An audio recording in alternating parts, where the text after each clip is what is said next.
এখন অনেকেই বলে, আমি বিভিন্ন পত্রিকার বিভিন্ন রিপোর্টে সোশ্যাল মিডিয়াতে পত্রিকা দেখি, এই যে ওনারা শুধু নির্বাচন করছেন এবং সংস্কার ছাড়া নির্বাচন। সংস্কার তো আমরা চাই, আমরাই সবচাইতে আগে সংস্কার প্রস্তাব দিয়েছি। 2023 সালের 13ই জুলাই 31 দফার সংস্কার প্রস্তাবনা আমরা দিয়েছি। তখন এই সরকার কিভাবে যাবে আমরা জানতাম না।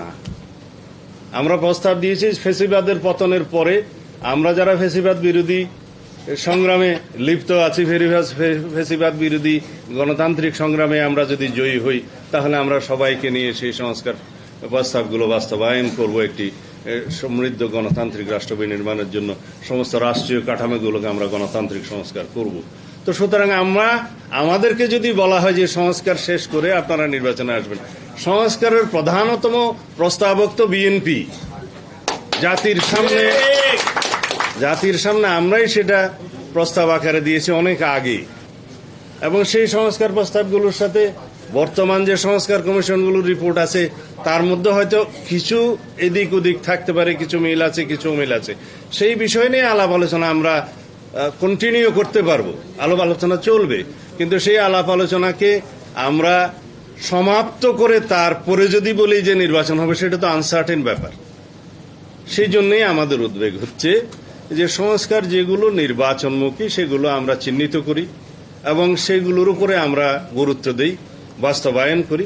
যে সমস্ত সংস্কার প্রস্তাবগুলো নির্বাচনের জন্য আমাদের আগে বাস্তবায়ন করা দরকার, সেটার ভিতরে একটা জাতীয় ঐক্যমত সৃষ্টি হোক এবং সেগুলো আমরা বাস্তবায়ন করি, এবং আমরা একই সাথে নির্বাচনের প্রস্তুতি সহ নির্বাচনের রোডম্যাপ আমরা প্রদান করি, এবং তার প্রেক্ষিতে জাতি আশ্বস্ত হোক, জাতির মধ্যে একটা অস্থির ভাব আছে সেটা চলে যাক, এবং অর্থনীতির অস্থিরতা চলে যাক, অর্থনীতির সমস্ত সরবরাহ ব্যবস্থা যেন নিশ্চিত হয়। এই প্রস্তাবগুলো আমরা দিয়েছি, কিন্তু এখানে আমাদের যত দিন যাচ্ছে তাতে আমাদের মনে হচ্ছে যেন গণতন্ত্রের উত্তরণের এই যে যাত্রাপথ, এইটাকে যেন আরো বেশি দীর্ঘায়িত করা যায়, সেজন্য কিছু কিছু কূটকৌশল প্রণয়ন করা হচ্ছে। সেটা থেকে যেন আমরা বিরত থাকি, সেই আহ্বান সংশ্লিষ্ট সকলকে জানাচ্ছি। এবং আজকে এই রমজানের সময়ে আমি নিজেও অনেকটা অসুস্থ, আপনারা এতক্ষণ দীর্ঘ বক্তৃতা শুনেছেন সবার, সেজন্য আপনাদের কৃতজ্ঞতা জানাই। তবে জনগণের একটা দাবি বলে আমি আমার বক্তব্য শেষ করতে চাই। বাজারের অবস্থা ভালো নয়, দ্রব্যমূল্যের ঊর্ধ্বগতিতে মানুষের নাবিশ্বাস।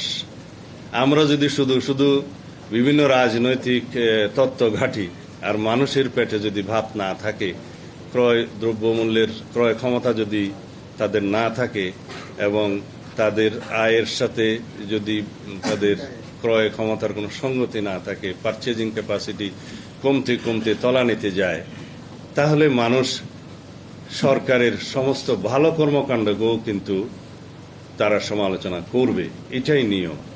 তা আমি আশা করব সমস্ত উপদেষ্টা মণ্ডলী, মাননীয় প্রধান উপদেষ্টা, আপনারা রমজানে গরিব মানুষের দিকে লক্ষ্য রাখুন, যাতে বাজারের পরিস্থিতি এমন হয় যে গরিব মানুষ অন্তত তাদের ক্রয় ক্ষমতার মধ্যে, ক্রয় সাধ্যের মধ্যে যাতে তারা নিত্য প্রয়োজনীয় দ্রব্যগুলো পায়, সেজন্য বাজারের সরবরাহ পরিস্থিতি এবং দ্রব্যমূল্য পরিস্থিতি উন্নয়নের চেষ্টা করুন।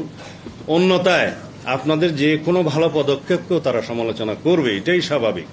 সুতরাং জনগণ চেয়েছিল যাতে তারা স্বস্তিতে তারা সংসার নিয়ে থাকতে পারে, যাতে তারা অন্তত ক্রয় সীমার মধ্যে তাদের দ্রব্য মূল্য থাকে। তো সুতরাং এই দুইটা যদি না থাকে, তাহলে তারা আগেকার সরকারের সাথে আপনাদেরকে তুলনা করতে শিখবে, এবং সেটা আমরা চাই না। আমরা সর্বতোভাবে আপনাদেরকে সহযোগিতা করছি, আমাদের সহযোগিতা এই সরকারের সাথে সবসময় থাকবে, আমাদের সহযোগিতা অব্যাহত থাকবে। কিন্তু আপনারা সাধারণ জনগণের এই দ্রব্যমূল্য পরিস্থিতির যাতে তাদের ক্রয়সীমার মধ্যেই থাকে সেই ব্যবস্থা করুন, এই আহ্বান জানিয়ে আমি আমার বক্তব্য শেষ করছি। খোদা হাফেজ। বাংলাদেশ জিন্দাবাদ।